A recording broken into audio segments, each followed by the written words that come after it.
बड़ी खबर इसी बीच आ रही है, उससे आपको रूबरू करवा दे। सुदीक्षा मौत मामले में बुलंदशहर एसएसपी का बड़ा ऐलान। आरोपी का पता बताने वाले को इनाम मिलेगा। बुलेट की जानकारी देने वाले को मिलेगा 20,000 का इनाम। और पुलिस अभी तक नहीं लगा पाई है गुनाहगारों का पता।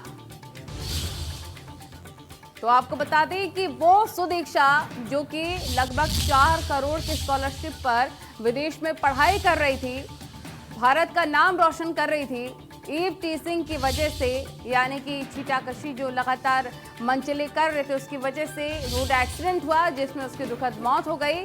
लेकिन दुखद ये बात भी है कि पुलिस अब तक उनका पता नहीं लगा पाई है, जिसकी वजह से पुलिस ने इस पर इनाम रखा है कि जो भी बुलेट की जानकारी देगा, जो भी उन अज्ञात लोगों के बारे में जानकारी देगा, उनको इनाम मिलेगा 20,000 का।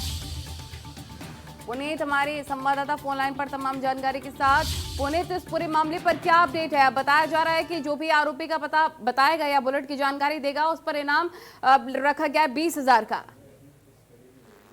बिल्कुल अलनी, सही कहा आपने। जिस तरीके से बुलंदशहर के एसएसपी ने ये इनाम रखा है, साथ ही ये कहा है कि जो भी व्यक्ति उन अज्ञात लोगों का, वो सुदीक्षा के गुनहगारों का पता बताएगा, उसको 20,000 रुपए का इनाम दिया जाएगा। लेकिन इस इनाम के साथ साथ भी लल्मी एक खास बात यह है कि बुलंदशहर पुलिस और एसआईटी की टीम 4 दिन हो गए अभी तक उन गुनहगारों का पता नहीं लगा पाई है। हालांकि बुलंदशहर पुलिस ने एसआईटी की टीम का गठन किया था, 3 दिन में रिपोर्ट सौंपने की बात कही थी, लेकिन कहीं ना कहीं ये एक तरफ इशारा किया जा रहा है कि एसआईटी की रिपोर्ट भी अभी तक सिफर मानी जा रही है। जिस तरीके से बुलंदशहर एसएसपी ने ये ऐलान किया है कि लोग हमारी मदद करें और 20,000 रुपए का उनको इनाम दिया जाएगा जो भी इस पूरे मामले की सूचना देगा। जी, बहुत शुक्रिया आपका तमाम जानकारी साझा करने के लिए। अब इस पूरे मामले पर उन अज्ञात लोगों के खिलाफ इनाम रखा गया है कि 20,000 का इनाम मिलेगा जो भी उनके बारे में जानकारी देगा, क्योंकि पुलिस को अभी तक कोई भी सुराग नहीं मिला इनके बारे में। नमस्कार, आप देख रहे हैं इंडिया न्यूज उत्तर प्रदेश उत्तराखंड, प्रदेश का सबसे भरोसेमंद न्यूज चैनल। मैं हूं आपके साथ नलिनी पांडे। सुबह के 9 बज चुके हैं और वक्त है इस वक्त की बड़ी खबरों का। बात सबसे पहले पत्रकार विक्रम जोशी मर्डर केस की, जहां पर पुलिस ने महज 3 हफ्तों में सभी आरोपियों के खिलाफ चार्जशीट दाखिल कर दी है। वहीं पर राम मंदिर ट्रस्ट के अध्यक्ष नृत्य गोपाल दास गुरुग्राम के मेदांता अस्पताल में भर्ती हैं। कोरोना से संक्रमित नृत्य गोपाल दास की हालत फिलहाल स्थिर बताई जा रही है। डॉक्टरों की टीम लगातार उनकी हालत पर नजर बनाए हुए हैं। वहीं पर यूपी के कई शहर इस वक्त बारिश के कहर से करा रहे हैं। जी हां, कानपुर में बारिश की वजह से एक इमारत जमींदोज हो गई, जिसके जद में आकर मां बेटे की मौत हो गई। वहीं पुलिस का ऑपरेशन क्लीन भी जारी है उत्तर प्रदेश में। लखनऊ और ग्रेटर नोएडा में पुलिस बदमाशों पर नकेल कसने में जुटी हुई है। ये अहम तस्वीर आपको दिखा रही है, बड़ी खबरें हैं। लगातार अगले आधे घंटे तक इन तमाम खबरों के बारे में आपको अपडेट जरूर देंगे।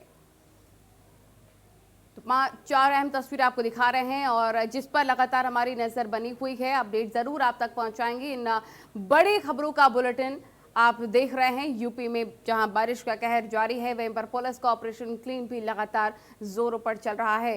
पल पल की अपडेट जरूर आप तक देंगे।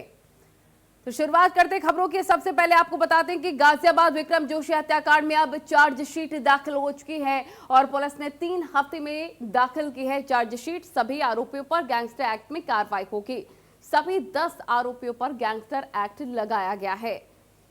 आपको इस पूरे मामले में अपडेट दे देते हैं कि अब इस पूरे मामले पर चार्जशीट दाखिल हो चुकी है, क्योंकि यूपी में छेड़खानी की वारदातें लगातार बढ़ती जा रही हैं और ये एक लंबी फहरिस्त है जहां पर महिलाओं पर अत्याचार हो रहा है। सुदीक्षा चाहे मामला ले लीजिए, चाहे आप ये गाजियाबाद का हत्याकांड मामला पत्रकार का ले लीजिए, लगातार केसेस बढ़ रहे हैं। अब इस पूरे मामले पर, पत्रकार हत्याकांड मामले पर चार्जशीट दाखिल हो चुकी है। पर इस पूरे मामले पर गाजियाबाद के एसएसपी कलानिधि नेथानी का क्या कुछ कहना है, आपको सुनवाते हैं। 20 जुलाई को श्री विक्रम जोशी को हमलावरों द्वारा हमला करके घायल कर दिया गया था और दौरान उपचार उनकी मृत्यु हो गई थी। इस मामले की गंभीरता को देखते हुए 9 अभियुक्तों को 24 घंटे के अंदर गिरफ्तार कर लिया गया था। वहीं जो शेष अभियुक्त था, जिस पर 25,000 का इनाम था, उसको 5 अगस्त को गिरफ्तार किया गया था। सभी अभियुक्तों की गिरफ्तारी होने के साथ ही सभी टीमों को यह आदेशित किया गया था कि साक्ष्य संकलन की कार्रवाई शीघ्र पूर्ण करें और विवेचना में शीघ्र चार्जशीट लगाएं। इतने ज्यादा बुलंद हैं कि आम जनता को इसकी कीमत चुकानी पड़ती है। जतिन गोस्वामी गाजियाबाद से हमारे रिपोर्टर लाइव जुड़ गए हैं। जतिन गोस्वामी, इस पूरे मामले पर अब चार्जशीट दाखिल हो चुकी है।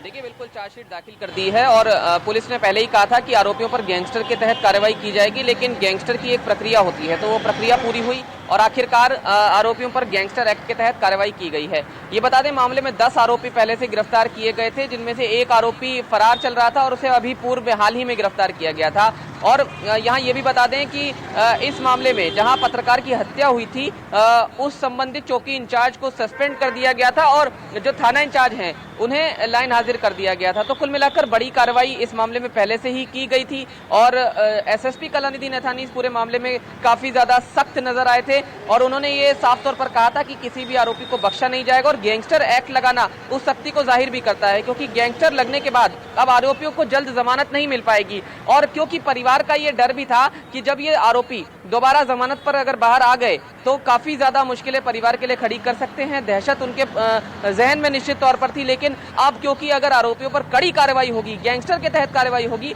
तो वो जमानत पर बाहर जल्द नहीं आ पाएंगे और कड़ी सजा भी उनको मिलेगी। ये बात भी अधिकारी सुनिश्चित कर रहे हैं। जी, ये जो कार्रवाई यहाँ पर हुई है जतिन गोस्वामी, जो एक लंबी फहरिस्त है गाजियाबाद में महिला अपराधों की, क्या लगता है इससे क्या मैसेज जाएगा?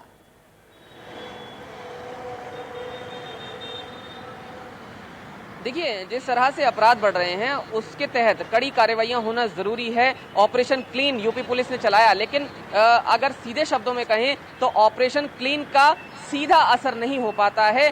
उसके बाद भी बदमाशों के हौसले बुलंद रहते हैं, क्योंकि ज्यादातर मामलों में हम देखते हैं कि जो छोटी मछली है वो पुलिस की गोली का शिकार होती है और जो बड़े अपराधी हैं वो ज्यादातर मामलों में बच जाते हैं। तो कुल मिलाकर अगर इस तरह की बड़ी कार्रवाइयां होंगी, सीधे सटीक वार होगा पुलिस का और मुख्य आरोपी पकड़े जाएंगे, उन पर दाखिल हुई है, आगे और भी कार्रवाई होने बाकी। जतिन गोस्वामी, बहुत शुक्रिया आपका तमाम जानकारी के लिए। अगली खबर पर बढ़ेंगे, जहां राम मंदिर ट्रस्ट अध्यक्ष नृत्य गोपाल को कोरोना संक्रमण के बाद गुरुग्राम मेदांता अस्पताल में भर्ती कराया गया, जहां उनका इलाज जारी है। नृत्य गोपाल दास को सांस लेने में भी परेशानी हो रही थी और मथुरा में जन्माष्टमी कार्यक्रम में वो शामिल हुए थे। सीएम के निर्देश पर मेदांता शिफ्ट किए गए नृत्य गोपाल, वहां पर वो भर्ती हैं जहां पर इनका इलाज जारी है। गुरुग्राम से राज वर्मा हमारे रिपोर्टर तमाम जानकारी के साथ। राज वर्मा, अपडेट क्या है उनकी हालत को लेकर अभी? बिल्कुल, देखिए, कल करीब 4 से 4:30 बजे जो महंत नृत्य गोपाल दास है, अयोध्या मंदिर ट्रस्ट के प्रमुख, उन्हें गुरुग्राम के मेदांता अस्पताल में लेकर आया गया था। दरअसल उनका मथुरा में ही एक एंटीजन टेस्ट किया गया था। जब उन्हें गले में दर्द हुई उसके बाद तो एंटीजन टेस्ट में उनका जो टेस्ट है वो पॉजिटिव, जिसके तुरंत बाद ही उन्हें मथुरा से गुरुग्राम के मेदांता अस्पताल में शिफ्ट किया गया। फिलहाल जो डॉक्टर्स के मुताबिक उनकी हालत स्टेबल बनी हुई है। इसके अलावा एक और टेस्ट के लिए जो है उनका सैंपल लिया गया और अब जो टेस्ट की रिपोर्ट का भी इंतजार किया जा रहा है, क्योंकि इससे पहले जो टेस्ट किया गया था वो एंटीजन टेस्ट किया गया था, तो अभी आरटीपीसीआर टेस्ट के लिए भी सैंपल लेकर वो भेजा गया है। बाकी जो उन्हें बुखार और गले में दर्द की शिकायत थी उसका उपचार भी अस्पताल की तरफ से शुरू कर दिया गया है। दरअसल मंगलवार को जो महंत नृत्य गोपाल दास अयोध्या से सरयू नदी का जल लेकर जन्माष्टमी के मौके पर कृष्ण अभिषेक के लिए मथुरा पहुंचे थे और बुधवार को वो कार्यक्रम में शामिल रहे। करीब 1 से 1.5 घंटे तक जन्माष्टमी का जो कार्यक्रम चला उसमें वो वहां पर थे और जो बताया जा रहा है कि उस दौरान भी उन्हें उनकी तबीयत जो है वो कुछ खराब लग रही थी, जिसके बाद अगले दिन सुबह उन्होंने बुखार और गले में दर्द की शिकायत जब की तो उसके बाद उनके जो शिष्य, उनके जो समर्थक हैं, उन्होंने जिला प्रशासन को सूचना दी मथुरा के और उसी के बाद उनका एक टेस्ट किया गया था और टेस्ट के बाद ही जब रिपोर्ट नेगेटिव आई उसके बाद गुरुग्राम के मेदांता अस्पताल में कल जैसा कि आप बता रहे हैं कि अभी उनकी हालत स्थिर बताई जा रही है। ठीक है, बहुत शुक्रिया आपका तमाम जानकारी साझा करने के लिए। आगे बढ़ेंगे और खबर कानपुर से आपको बता दें, जहां पर मूलगंज थाना क्षेत्र के हटिया बाजार में एक बड़ा हादसा हुआ। बारिश के चलते जर्जर मकान गिर गया और मलबे में दबने से मां और बेटी की दुखद मौत हो गई। प्रशासन ने रेस्क्यू ऑपरेशन करके शव को बाहर निकाला है। एक बड़ा हादसा यहां पर हो गया है, दुखद हादसा, जिसमें एक दुखद मौत हो गई है मां बेटी की। ये तस्वीर हम आपको दिखा रहे हैं कानपुर हादसे की, जहां पर जर्जर ये मकान था और कितनी बुरी तरह से क्षतिग्रस्त हुआ आप देख सकते हैं। बारिश का कहर इसे कह लीजिए, जिसके बाद सीधे तौर पर ये पूरा जो मकान था ये जर्जर मकान था दरअसल, जो कि जमींदोज हो गया। कानपुर के हटिया बाजार का ये पूरा मामला है, ये पूरा एरिया जहां पर ये मकान स्थित था। मलबे में लेकिन दबने से मां और बेटी की दुखद मौत हो गई है और लगातार प्रशासन वहां पर बना हुआ है क्योंकि मलबा हटाने का काम भी किया जाएगा। इसके साथ आसपास का जो एरिया है और जो मकान है वो इसके जद में आए हैं कि नहीं, उस पर भी नज़र बनी हुई है प्रशासन की। लेकिन आप ये तस्वीरें देख सकते हैं, इतना बड़ा मकान और जर्जर अवस्था में ये था, जो कि बारिश के चलते और मौसम के कहर की वजह से ये जमींदोज हो गया। रेस्क्यू ऑपरेशन लगातार जारी है पुलिस का। मलबे को हटाने का काम तो चल ही रहा है, लेकिन फिलहाल मां और बेटी का शव निकाल लिया गया है। बारिश ने एक मां और बेटी की जान ले ली, जिससे ये जमींदोज हो गया मकान। एक बड़ा हादसा हो गया। बारिश के चलते ये जर्जर मकान गिरा और काफी दिनों से इसकी अवस्था खराब चल रही थी, जिसके बाद ये जमींदोज हुआ और मां बेटी की दुखद मौत इसमें हो गई। तो कानपुर में मूसलाधार बारिश का कहर बरपा है और बर्रा थाना क्षेत्र के फतेहपुर बताया जा रहा है, फतेहपुर गोही गांव में मकान ढह जाने से बुजुर्ग महिला की भी मौत हो गई। जानकारी के मुताबिक मृतका की 3 बेटियां हैं और 12 घंटे से लगातार तेज बारिश के चलते मिट्टी से बने हुए कच्चे मकान में कटान शुरू हो गया और वो गिर गया। हादसे के बाद अफरा तफरी का माहौल हो गया। आनन फानन में सभी ने महिला को मलबे से बाहर निकाला, लेकिन जब तक महिला की जान बचती तब तक बहुत देर हो चुकी थी। परिवार के लोगों ने पुलिस को सूचना दी। मौके पर पहुंची पुलिस ने घटनास्थल की जांच पड़ताल करते हुए अधिकारियों को सूचना दी है। राहुल वाजपेयी हमारे रिपोर्टर लाइव हमारे साथ जुड़े। राहुल वाजपेयी, ये मिट्टी का मकान बताया जा रहा था और कितने वक्त से जर्जर था, क्या इसकी शिकायत पहले नहीं की गई थी? बारिश की वजह से जो ढह गया और कई जिंदगियां इसके नीचे, सीधे तौर पर माँ बेटी की मौत हो गई है।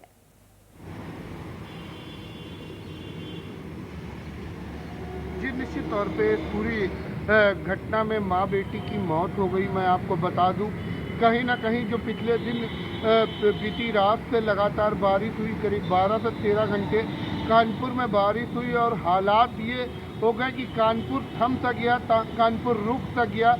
कहीं ना कहीं इसमें नगर निगम हो चाहे केडीए, उनकी एक बड़ी लापरवाही है, क्योंकि जिस तरीके से जर्जर मकान है उनको चिन्हित करना चाहिए। उनको चिन्हित करने के बाद अगर वो जर्जर हैं तो उनको पहले ही जमींदोज कर देना चाहिए और उन पे रहने वाले लोगों की अलग व्यवस्था करनी चाहिए। और इसके अलावा जो अगर पानी की बात करी जाए, अगर जिस तरीके से पानी गिर रहा था, अगर शहर में उसकी निकासी का इंतजाम किया गया होता, क्योंकि पूरे शहर के नाले कल ओवरफ्लो हो चुके थे। पूरे शहर में घंटों के हिसाब से जाम लगा था। जगह जगह देखने को मिला कि कच्चे मकान ढह गए थे, जिसके चलते ये हादसा हुआ। बीती रात जो जिस तरीके से बीती देर शाम ये मकान गिरा है, उसके बाद जो 5 से 6 घंटे का रेस्क्यू ऑपरेशन चला है, जिसके बाद से माँ बेटी के सबको बाहर निकाल लिया गया। जी, ऐसे कई और हादसे हो भी चुके हैं और हो भी सकते हैं। इसको लेकर प्रशासन आकर क्यों नहीं ऐसे कच्चे मकानों को चिन्हित करती है?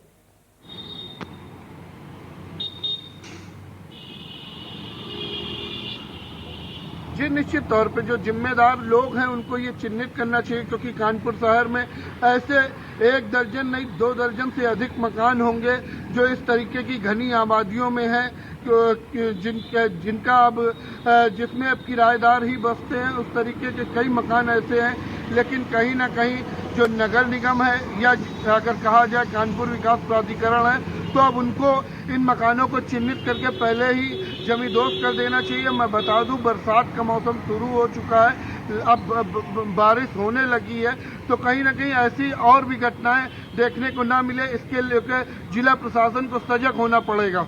बिल्कुल, काफी बड़ा मकान था, वो भी मिट्टी का। जमींदोज होने से मां बेटी की दुखद मौत हो गई। बहुत शुक्रिया आपका तमाम जानकारी साझा करने के लिए। वहीं मऊ के मधुबन तहसील क्षेत्र में बाढ़ अपना कहर बरपा रही है। घाघरा नदी की बाढ़ में अभी तक 6 लोग अपनी जान गंवा चुके हैं, जबकि कई परिवार अपना आशियाना छोड़कर बाढ़ चौकियों और राहत बचाव शिविर में शरण ले रहे हैं। तटवर्ती इलाकों में चारों तरफ के लोग अपने जान माल की सुरक्षा को लेकर काफी ज्यादा चिंतित हैं। इन सारी समस्याओं से अवगत होने के लिए जनपद जनपद के प्रभारी मंत्री सुरेश पासी ने बाढ़ प्रभावित क्षेत्रों का दौरा किया और साथ ही इलाके के लोगों को भरोसा भी जताया है कि सूबे की सरकार उनकी हर संभव मदद के लिए हमेशा तैयार है। किसी को भी किसी भी प्रकार की परेशानी नहीं होने पाएगी, उन्होंने यह आश्वासन दिया है। 6 लोगों की जान अब तक बाढ़ से जा चुकी है, एक दुखद मामला। और आगे बढ़ेंगे खबर ग्रेटर नोएडा से, जहां पर पुलिस और बदमाशों के बीच मुठभेड़ हुई है और मुठभेड़ के दौरान गोली लगने से 2 बदमाश घायल बताए जा रहे हैं। एक बदमाश पुलिस को चकमा देकर फरार हो गया और घायल बदमाश से कार, तमंचा, कारतूस भी बरामद कर लिए गए हैं और एटीएस गोल चक्कर के पास ये पूरी मुठभेड़ देखने को मिली थी। ये तस्वीरें आपको दिखा रहे हैं। ग्रेटर नोएडा में बदमाश काफी ज्यादा सक्रिय हैं, लेकिन उन पर नकेल कसने के लिए पुलिस प्रशासन भी लगातार ऑपरेशन क्लीन चलाए हुए है।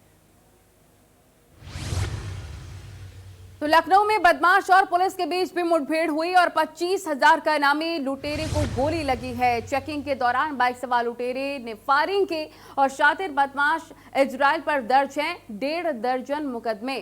बदमाश को पकड़ने वाली टीम को 25,000 का इनाम भी दिया गया है।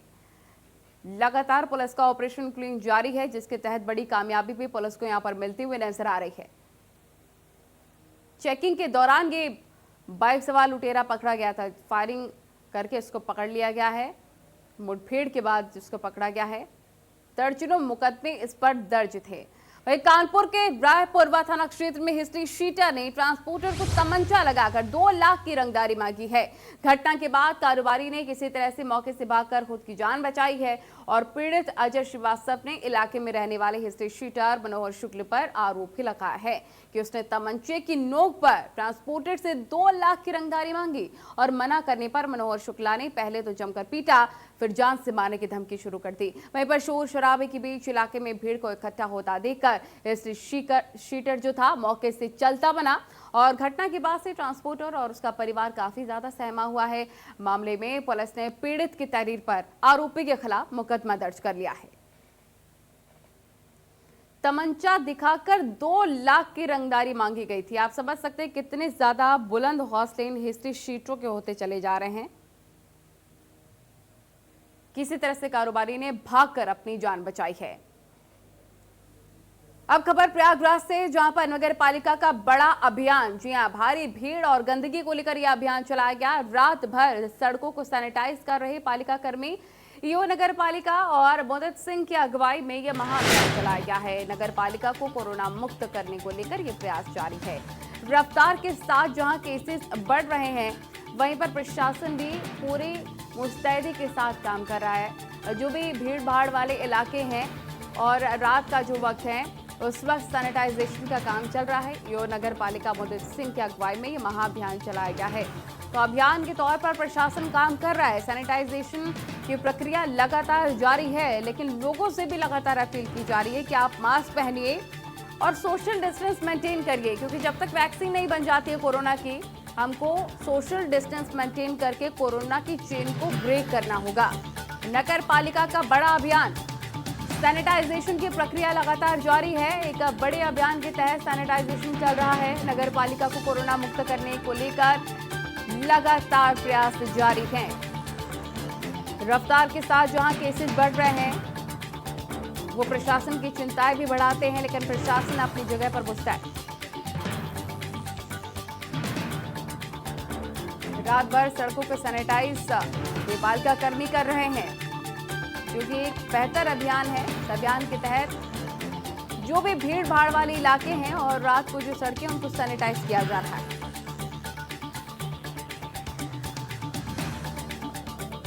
एक बड़ा अभियान जहां पर गंदगी को लेकर, भारी भीड़ को लेकर सैनिटाइजेशन का काम चल रहा है। कोरोना महामारी पर रोक लगाने की कवायद जारी है। आगे बढ़ेंगे, सुल्तानपुर के जसलोक नर्सिंग होम में जच्चा बच्चा की मौत के बाद अस्पताल द्वारा मृतक महिला को कोरोना होने की आशंका बताए जाने से नाराज परिजनों ने तहरीर देकर सख्त कार्रवाई की यहां पर मांग की है।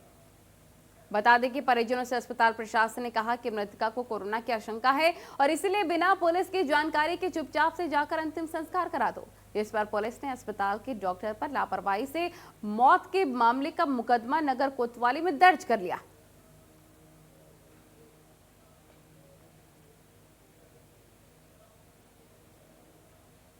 ये पूरी लापरवाही अस्पताल की, जिसकी वजह से जच्चा बच्चा की मौत हो गई।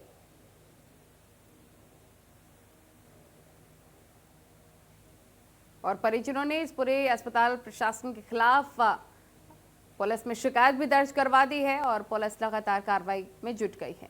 आप भीड़ देख सकते हैं अस्पताल में, ये पूरी भीड़ पुलिस भी यहाँ पर तैनात है। जच्चा बच्चा की मौत का ये पूरा मामला। आगे बढ़ेंगे। गाजियाबाद के विजयनगर इलाके में प्राइवेट स्कूल की बिल्डिंग के बाहरी हिस्से में लोगों ने आग की लपटें उठती हुई देखी। आग लगने से इलाके में अफरा तफरी मच गई। मौके पर दमकल की गाड़ियां पहुंची। दमकल की गाड़ियों ने काफी मशक्कत के बाद आग पर काबू भी पाया। बताया जा रहा है कि प्राइवेट स्कूल के अकाउंट सेक्शन में यह अचानक से आग लग गई, जिसमें कुछ दस्तावेज और अन्य सामान जलकर खाक हो गए हैं। दमकल विभाग मामले की जांच करेगा और साथ ही कुछ दस्तावेज और कुछ कागज यहां पर जल गए हैं। कैसी आग लगी, ये भी कारण इसके अज्ञात बताए जा रहे हैं। प्राइवेट स्कूल की बिल्डिंग में आग और अकाउंट सेक्शन में आग लगी थी। दरअसल कई दस्तावेज जलकर खाक हो गए हैं, लेकिन दमकल की गाड़ी ने मौके पर पहुंचकर आग पर काबू पा लिया है। वहीं गाजियाबाद के मुरादनगर से सोसाइटी में एक लापरवाही की वजह से बुजुर्ग की जान चली गई। सोसाइटी के टावर की तीसरी मंजिल से लिफ्ट के चैम्बर पर गिरकर बिजली विभाग के रिटायर्ड कर्मचारी की मौत हुई है और बुजुर्ग ने तीसरी मंजिल से खड़े होकर लिफ्ट का बटन दबाया तो दरवाजा खुल गया, लेकिन आरोप है कि तकनीकी खराबी की वजह से लिफ्ट आई ही नहीं थी। दरवाजा खुलते ही बुजुर्ग ने जैसे ही लिफ्ट वाले जगह पर कदम रखा, वो नीचे जा गिरा। हादसे में उनकी मौत हो गई। घटना के बाद सोसाइटी के जो मेंबर हैं काफी नाराज हैं। आरोप है कि पहले भी इसकी शिकायत की गई थी, लेकिन कोई सुनवाई नहीं हुई और ये एक बड़ा हादसा हो गया। ग्राउंड फ्लोर पर लिफ्ट का गेट तोड़कर बुजुर्ग की लाश को बाहर निकाला जा सका। 70 साल के बुजुर्ग का नाम केदारनाथ था।